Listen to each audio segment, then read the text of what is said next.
Почитувани присутни, жената е столбот на едно семејство. Жената е столбот на општеството, затоа што жената може и мора да биде столб и на една компанија, и на една институција, и на една држава. Нашата обврска како општество е да се бориме против било каков облик на дискриминација. Жените, за жал, се жртви на таа дискриминација и тоа не се ретки и изолирани случаи. Проблемот е комплексен, затоа што влијаат многу фактори, но заедничко за нив се предрасудите. Дискриминацијата по основ на пол влијае прво на статусот на една жена во заедницата, како на микро, така и на макро ниво, па во образованието, а потоа се пренесува и на полето на нејзиниот работен ангажман, нејзината плата, нејзиниот статус. Ние мораме гласно да кажеме дека на сите нам не ни требаат квоти кои ќе исполнуваат некакви статистики.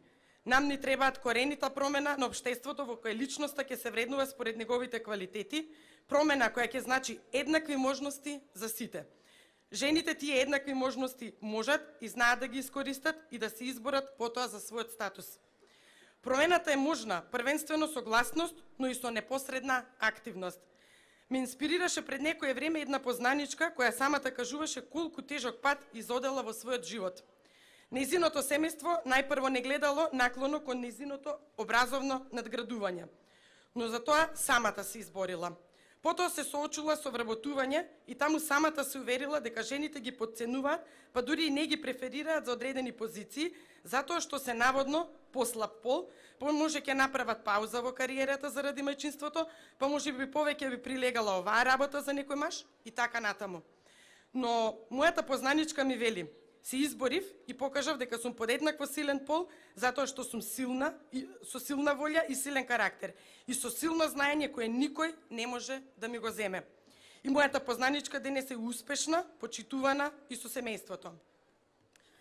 Морам да признам дека расте во едно семејство во кое рамноправноста беше нешто сосем природно, а моите родители не третираа подеднакво мене и мојот брат. Па животот на мојата познаничка ми беше малку необичен.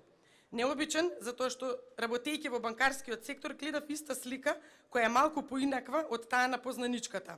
Таму жените се побројни и повеќе од рамноправни. Таму никој не зборува за квоти, туку само исклучиво за квалитет. Но застанав, се подзамислив и сватив дека моето воспитување направило јас да не ја гледам оваа разлика.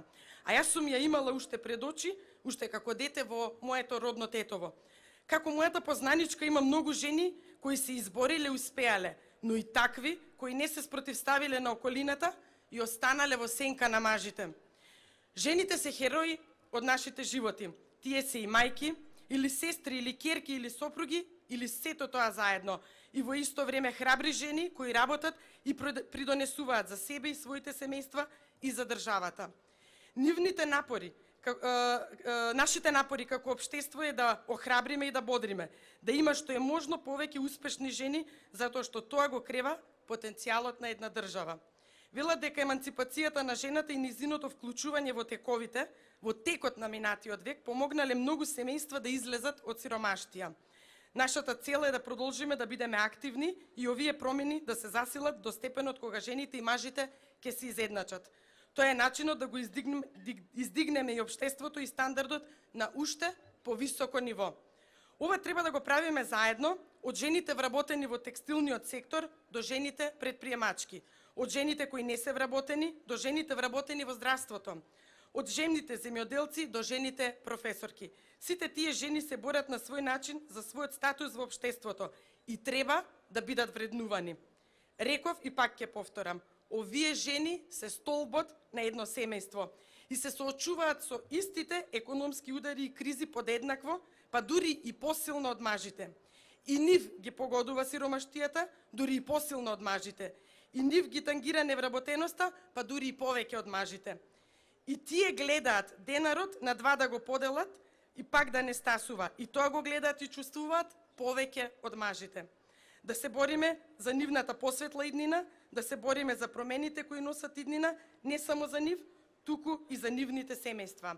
Да се бориме храбро за нашата држава, како мајка што се бори за своето дете и своето семејство. Така ќе покажеме дека сме всушност посилниот пол, кој треба да има еднакви можности, затоа што цел живот на своите најмили го носела на својот грб. Да сте ми живи и здрави, да сте гласни и упорни. И благодарам.